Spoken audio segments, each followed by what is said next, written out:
biso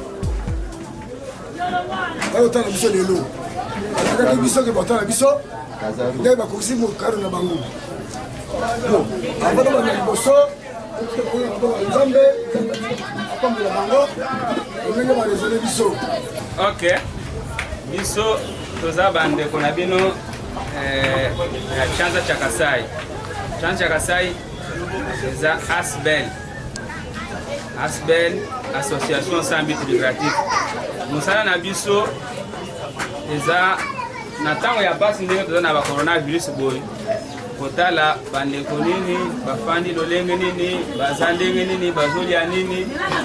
Et puis to mekana ba moyen na biso mike pona kosunga bango. C'est pourquoi dans les cas il y a un mois passé, le président a fait un état de besoin. Il a fait un confinement. Nous sommes dans les autres qui vont survivre bien.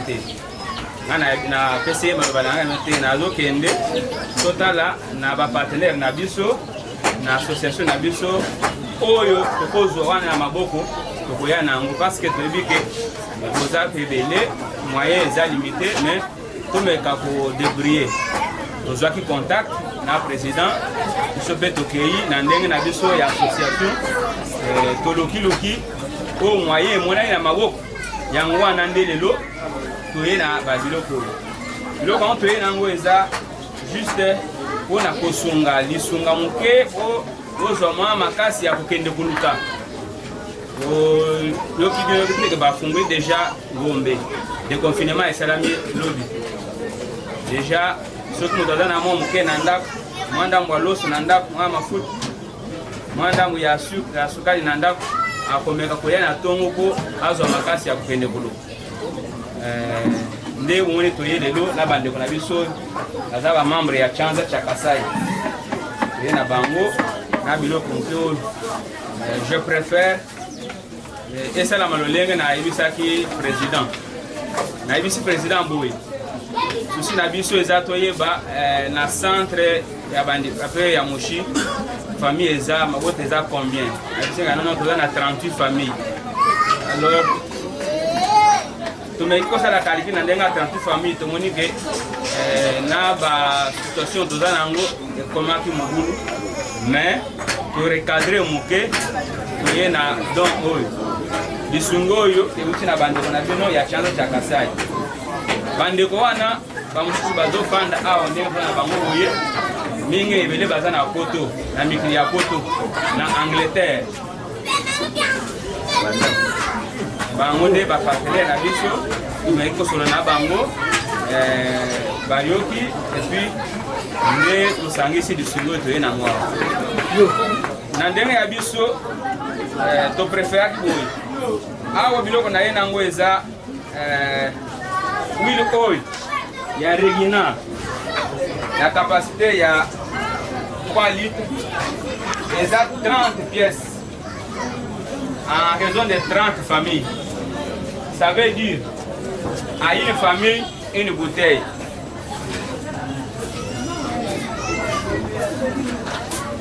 Wana ekopesa pasité. L'eau sur le bomoni est à 15 sacs. En raison de 2 familles par sac. Nazo le belango na ndenge parce que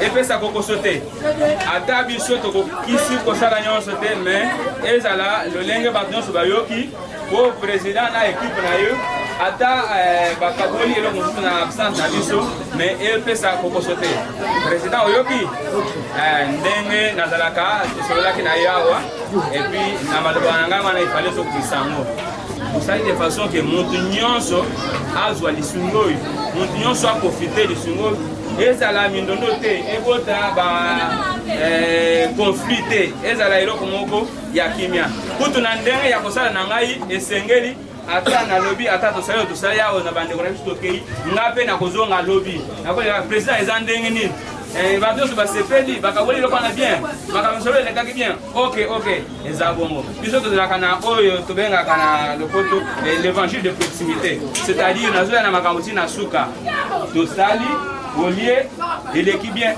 otika na kimia c'est ça ata nzambe lokola kosepela donc eza lolenge wana en plus de ça toye mpe na saka moko ya sukali awa namekaki kosala po tozwa ya sachet esimbaki te nayebisi déjà président tosololaki na ye na président ozomona na possibilité na biso soki tomeki kozwa sachet par libota na possibilité na makambo mosusu nango ya kosala parce que coronavirus eza kaka awa te eza na baprovince mosusu partout na makoki na biso na minute oyo tozosala mpe misala boye na province ya Kasai oriental na baorphelin akuna misala boye ndosala alors eza awa te peut-être centre eza kaka oyo te tokomeka kotala na bacentre mosusu besoin eza nini alors ya malamu eza kolia ndambu moto nyonso mpona apeti na ye sukali oyo okosala de façon que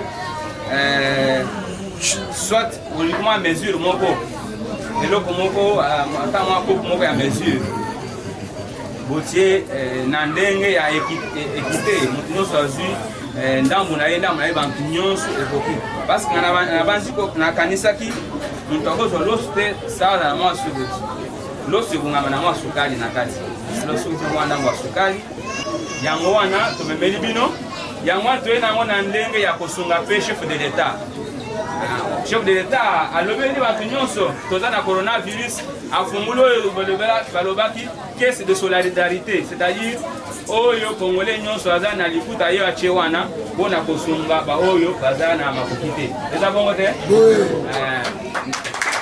biso nyonso oza nsima na ye mpo mboka ekweya te eza ndenge wana mboka ekweya te tosunga bandeko baoyo baza na makoki te tosunga et surtout kovaloriser baoyo baza de ce qu'on appelle en français les délaissés pour compte. Donc les gens qui n'ont pas comment trouver, nous pouvons toujours les aider pour voir comment on évolue. Par rapport à la conclusion, nous pouvons dire tout simplement que nous sommes en face d'un centre d'handicapés de la commune de Lingwala sur l'avenue Mouchi numéro 38. Notre objectif maintenant, c'est amener une assistance sociale aux personnes démunies. Donc, les gens qui vivent dans ces centres, qui ne savent pas comment se retrouver dans ces moments de déficit, en ces moments de confinement, où tout le monde est dans leur maison. Nous avons pensé au moins assister nos frères avec les présents que vous voyez, pourvu qu'ils ne puissent pas se sentir délaissés. C'est peut-être en cela, à notre manière de faire en tant qu'association, où nous avons cherché à répondre aussi à l'appel lancé par le président de la République, Félix Antoine Tshisekedi, qui a bien dit il y a 3 mois passés que l'heure est grave, l'ouverture est à tout le monde, à celui qui se sent dans la possibilité d'aider ses frères, peut mettre la main dans sa poche, afin que chacun de nous ne se sente pas délaissé. Parce que il est impérieux que nous puissions, en tant que Congolais, tous voir dans quelle mesure nous puissions tous être heureux dans des moments de difficulté. C'est cela le message. Si je peux revenir en 2-3 mots par rapport à notre association, nous sommes une jeune association qui a débuté il n'y a pas si longtemps. Il y a de cela, en 2012, que nous avons commencé cette association. Cette association a pour objectif aider les personnes démunies qui ont leurs droits, mais les droits sont en train d'être piétinés par le plus fort. Alors, en cet objectif-là, notre association est ici présente pour les raisons d'accomplir ces objectifs, comme je venais de le dire. Alors, je pense, pour ne pas être trop bavard, pour ne pas dire tout ce qu'il ne faut pas dire ici, mais je sais que l'essentiel, c'est ce que nous avons dit. Nous remercions le président de la République, le chef de l'État, pour son bon sens du développement de notre République, cher pays, à l'Université du Congo. Et nous, en tant que citoyens de ce pays, à chaque fois que son appel est lancé, nous sommes censés nous mettre en route pour le bien-être de notre population. Wana eza ndeto yaki nango lokola maloba nazo pesa bino boboto bandeko. Alors oyo maloba na lokola kana wana foto disango.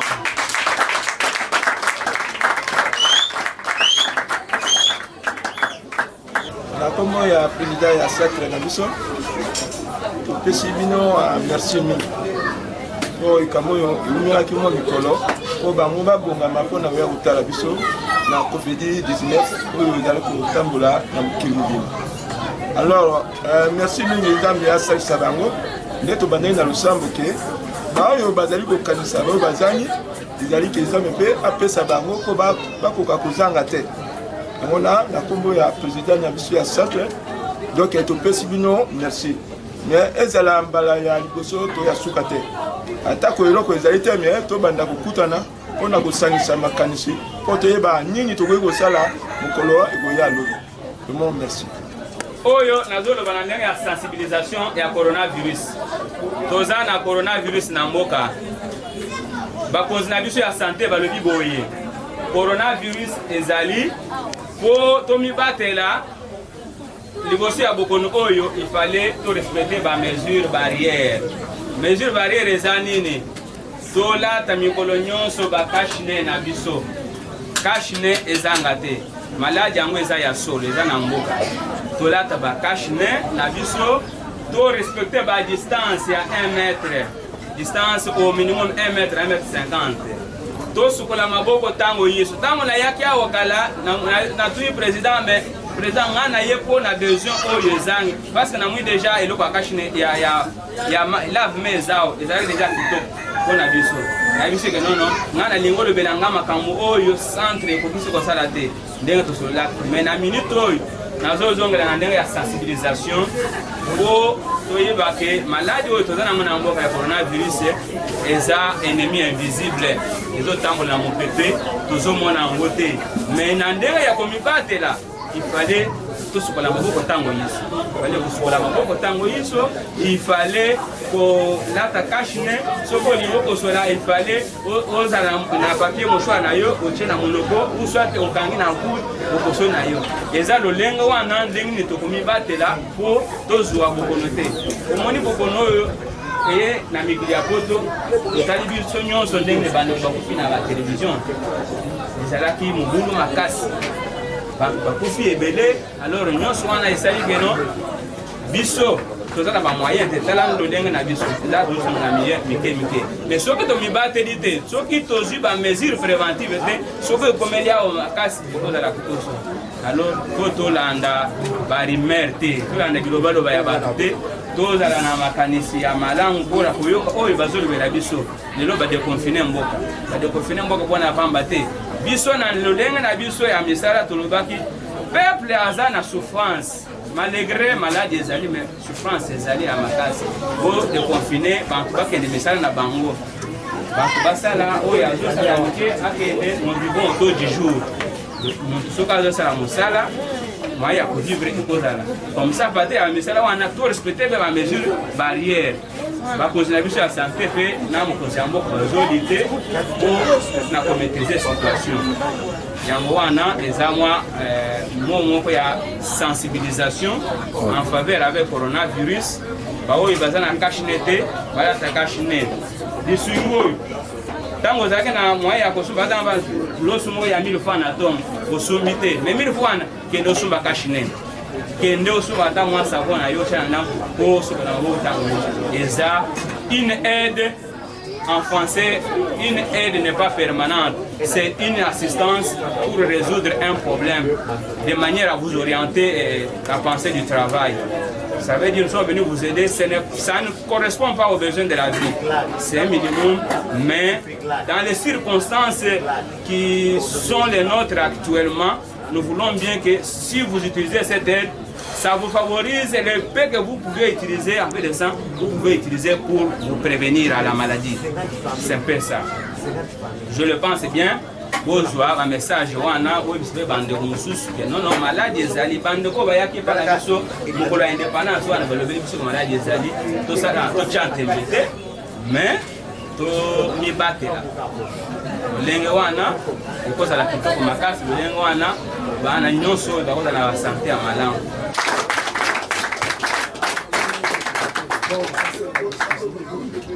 Auti misali tusekeni Afrika vraiment makambo ya bolo ati misali tusekeni makasi kuna kuna wandikeni kwa sababu leo mama tusekeni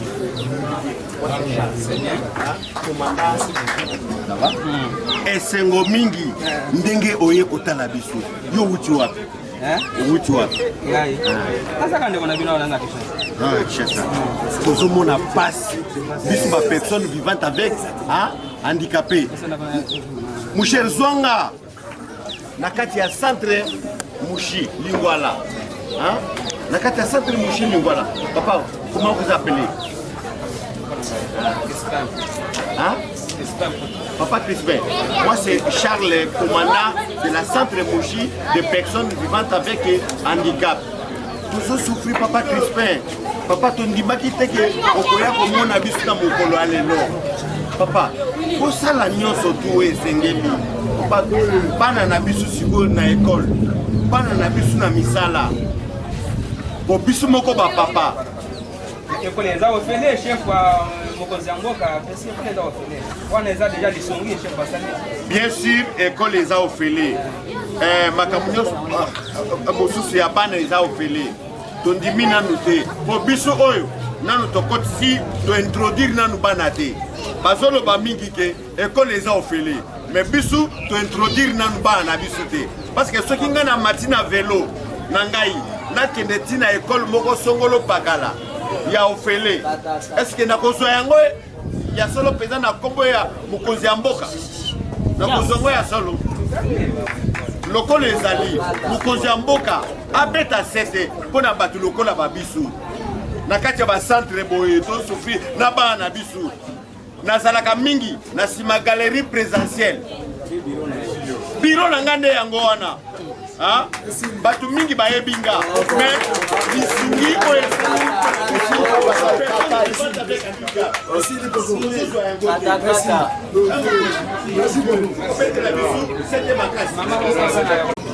baliboso na kamwe po bato bakotala biso eza mpe baliboso po ya suka te mpona nini ozala ndeko ya biso ya libela eza mpe bakotala biso baliboso boke libela te donki motema na biso tosoko mpona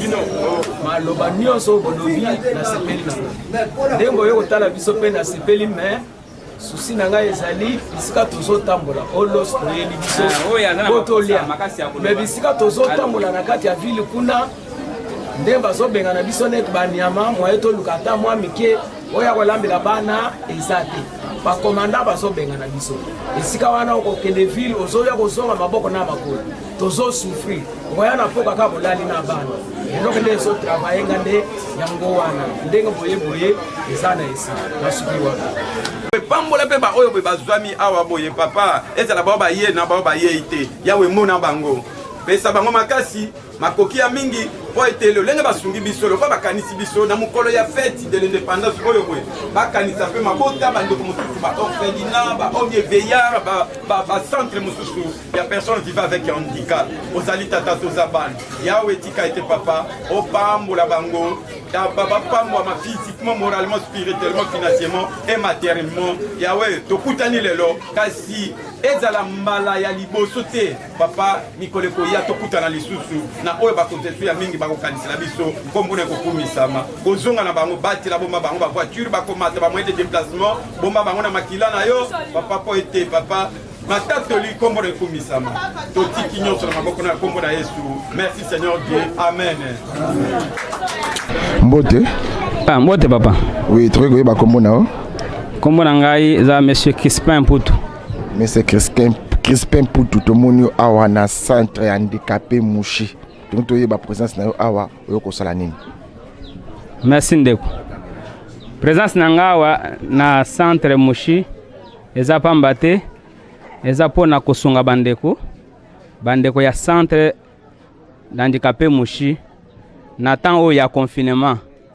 Temps oyo temps ya mabe ba oyo bazala ya kosala te lolengo ya kolia ekozo koma pasi toye pona na ndenge na biso ya association na biso Chanza cha Kasai po tosunga bango na mike otoza nango Chanza sa Kasai na lingala ya bakanza toye bakona ba Holanda biso na Congo Kinshasa bili banda mboka elakisi vraiment nini Chanza cha Kasai.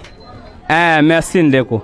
Chanza cha Kasai elingolo baboy eza loboko eza Chanza oyo la main Chanza cha Kasai, c'est-à-dire tolobaka mosapi moko esokolaka elongo te soki tozwi Chanza tozwi pe mosusu Chanza ekomi bale eza Chanza cha Kasai na effigie na biso moni balakisi Chanza mibale. Chanza cha Kasai eza association ya bakasayen aoyo nyonso bafandaka libanda mboka précisément na Angleterre bangonde basali association oyo ya Chanza cha Kasai na kati ya association oyo susi na biso eza kosunga bandeko c'est pour aider nos frères congolais. Est-ce que ba action bosali lelo oyo ekosuka kaka awa to mikolo ko yako zona ba action mususu bokosala na ba centre mususu bokodebe ba orphelinat mususu to suki kaka awa na centre handicapé Mushi? Action na biso esukeli awa te. Action na biso eza ce que nous disons en français les actions proclamées. C'est une association, les actions se proclament. Comme pour le moment, nous sommes ici à Mushi. Il y a au moment que je vous parle, comme c'est une association qui est dans 3 provinces qui constituent le Grand Kasai. Au moment que je vous parle, il y a une activité qui est en train de se mener dans la province du Kasai oriental.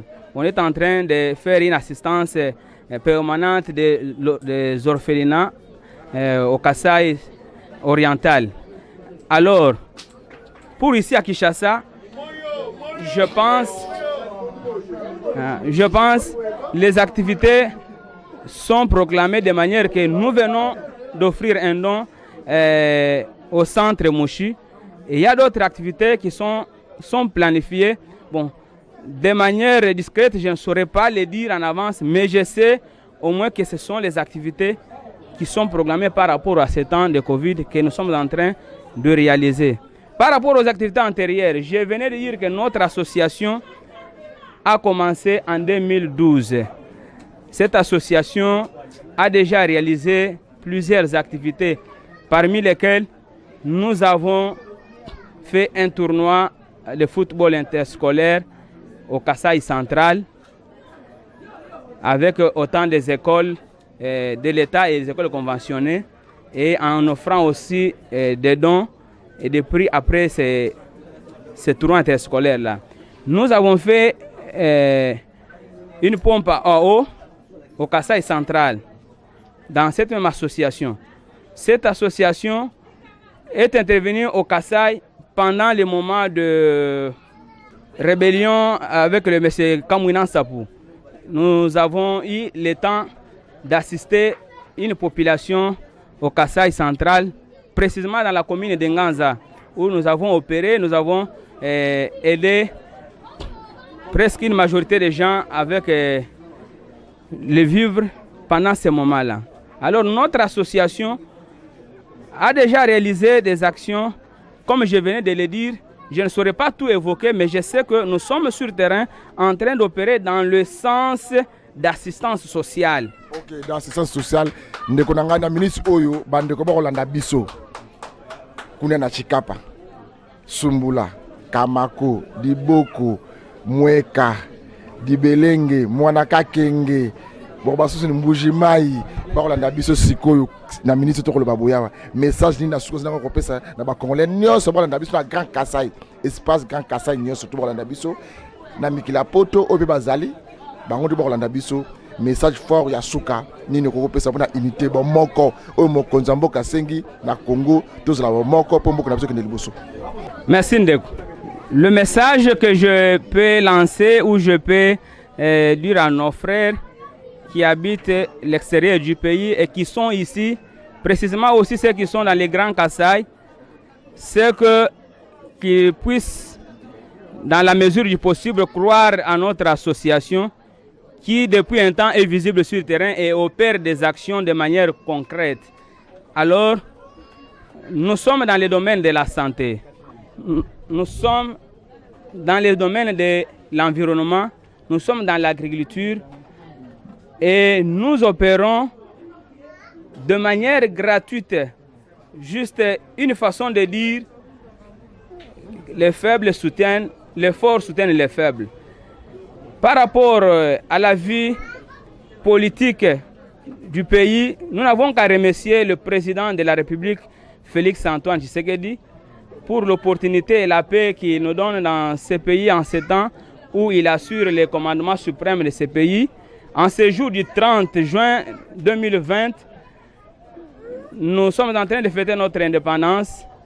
Nous n'avons qu'à nous rallier derrière ces objectifs pour que nous, en tant qu'association, tout ce que nous faisons puisse réussir dans le sens de promouvoir le bien-être de nos propres vies et le vie de nos frères congolais. C'est en cela que je lance comme un mot vif et je laisse le terrain ouvert à tout celui qui veut